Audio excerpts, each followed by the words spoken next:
Everybody loves a big brunch on the farm, so I'm giving the family what they want, and I'm making a fantastic spread that'll keep us full until dinner time.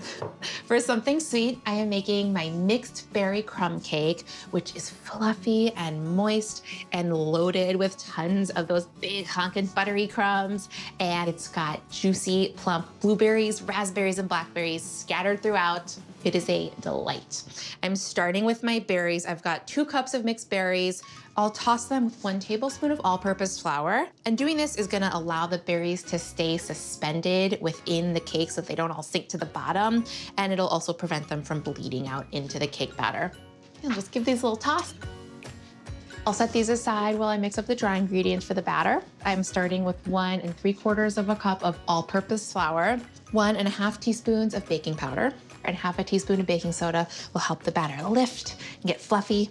1/2 teaspoon of kosher salt, and then 1 teaspoon of cinnamon. It complements the berries really beautifully. Cinnamon is always so perfect in the morning. Give this a little whisk to combine. I grew up with crumb cakes. I feel like my mom would make them all the time, and I would always pick off the crumbly bits on top. They're so good. So it's just a fun variation with the berries. The berries are so juicy. I love to have berries at brunch. All right, that's it for my dry ingredients.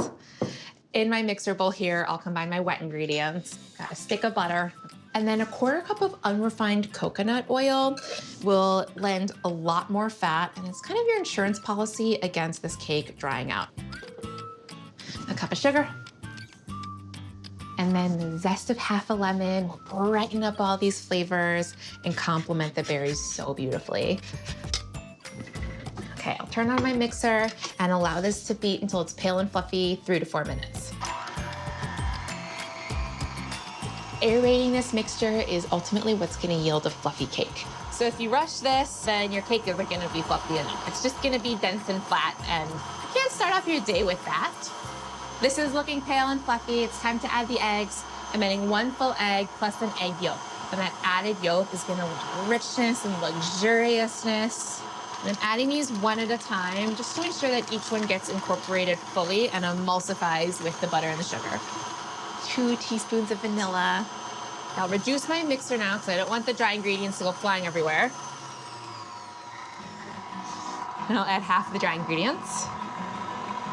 And then 1/2 cup of sour cream, which adds that signature crumb cake tang and also so much fat.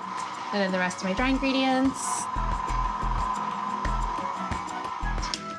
I'll finish up the mixing by hand now as I fold in the berries. And this is gonna prevent against over mixing the batter. Just like with any cake, you don't wanna over mix a cake batter because doing so is gonna develop the glutens in the flour and yield almost a gummy texture. But with a cake where you want it to stay tender, you never wanna over mix it. Okay, I love seeing all these colors of the berries. It's like berry confetti. I've got an 8-inch square pan here. I've just greased it. I haven't lined it on the bottom since I'm gonna be serving it right out of the pan. Classic crumb cake. It's very low maintenance. I'll spread it all the way to the sides, right into those corners. Cake batter is done. Now for my favorite part, the crumbly stuff.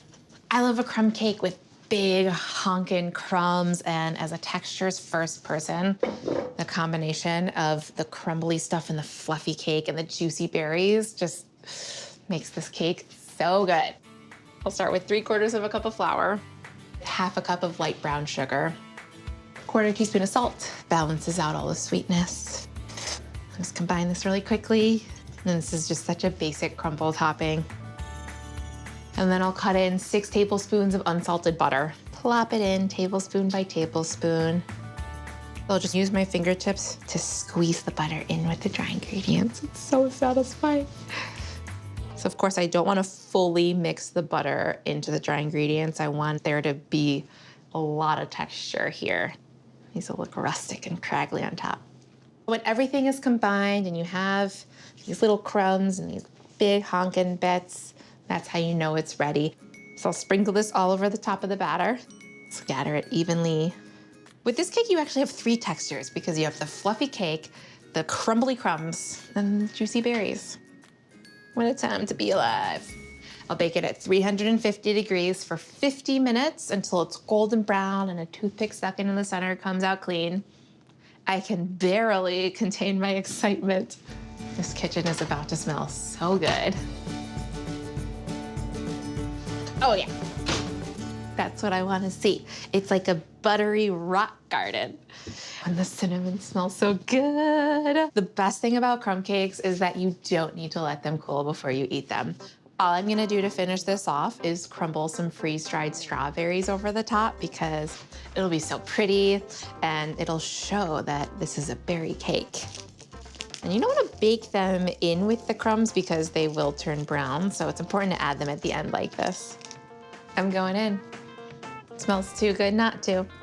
Oh yeah, you just feel how crunchy it is when you knife into it. Look at that. That is like the epitome of rustic beauty. That is so good.